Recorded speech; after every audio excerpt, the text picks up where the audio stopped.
now, KWWL Sports. Well, if you're like me, waking up this morning definitely felt just a little bit different. Checking the slate of games on your phone and looking at some of those lines, maybe making a couple season predictions, but the Hawkeyes had a big test ahead of them today. City High definitely was frustrated after the loss last week, but, you know, like these banners behind me, they want to show what they're about and they want to be this really strong team that everyone thinks they are, so they were fired up tonight trying to get their mojo back before the start of the playoffs. Skateboarding is an official Olympic sport, debuting in Tokyo this summer.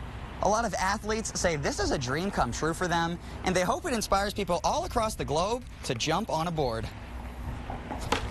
West Branch has been unstoppable this season, beating its opponents by a little over 20 points per game, so the Beckman Blazers would have to play spoiler, and even missing a couple key players on suspensions, they kind of looked the part in the first half. Players for the Cedar Rapids Rough Riders are usually between 16 and 20 years old, so this is hopefully just a first stop on what will be quite a hockey journey for many of them. And this year, that includes the chance at a gold medal in Beijing.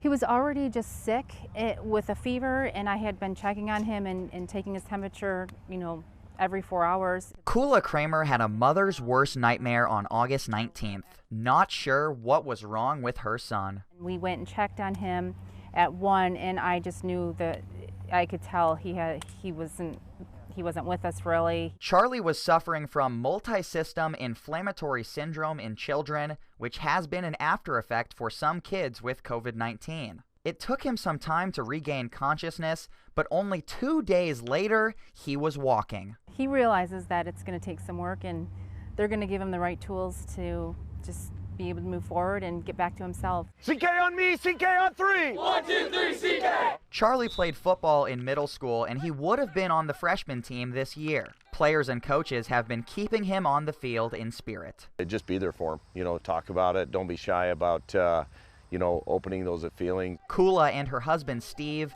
met with many people on Monday they hadn't seen since Charlie's stroke. While Charlie has a long road ahead, they know the community is with them every step of the way. He's driven. He's a driven kid. He's a strong kid, determined to get better. He's got his family behind him, so yep. And lots of friends in the community and his school, and just it's amazing, really, the support.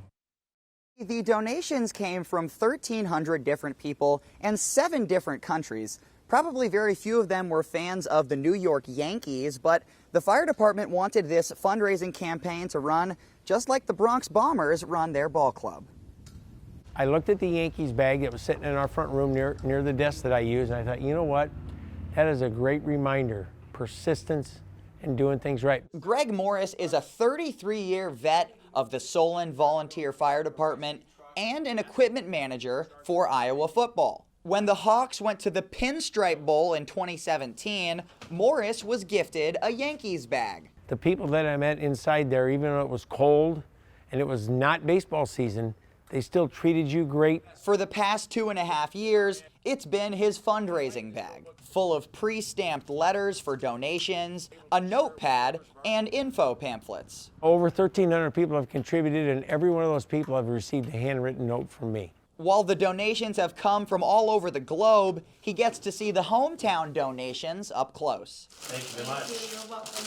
While the city has agreed to fund the rest, he knows the more donations, the less have to be paid in taxes. It won't be hard for me, I promise you. I'm this far into it, I'm not going to stop now. And even though he's not a Yankees fan, he'll keep the bag to remember this championship run. Just as a great reminder of where we started and where we're at, and maybe more than anything else, all the kind people that have not only given, but other folks that I've got a chance to meet.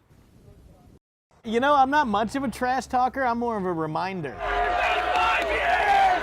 It does hurt, you know, to know how the Hawkeyes have dominated the series, and the past 5 years have been pretty challenging. Iowa State fans need this one bad. With their last win coming in 2014, their blood is boiling leading up to the game. It can be very difficult this week, especially to not unfriend people on Facebook that are on the opposing side, and also to be cordial to some of your neighbors who have the opposing team's flag up, so it can be a challenge. Evan Brame is an agronomist who graduated from ISU in 2012. Cardinal and gold runs in his family. My dad went there, my uncle went there, many relatives went there. Sean Keller studied creative writing at Iowa, but now owns Mosley's Barbecue in North Liberty and Iowa City.